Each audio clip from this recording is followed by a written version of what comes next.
আমার ছোট ভাই ববি হাজ্জাদের কাছে এই ধানের শীষ তুলে দিয়ে যাচ্ছি।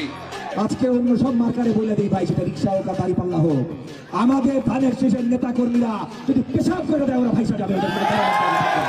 তিনি বললেন বিএনপির যত কর্মী আছে প্রস্রাব কইরা দিলে নাকি সব ভাইসে যাবে। এই অন্য আপনাকে বিনীত অনুরোধ করি, গত 16 বছর আপনার প্রস্রাব করতে নিষেধ করছে কেডা?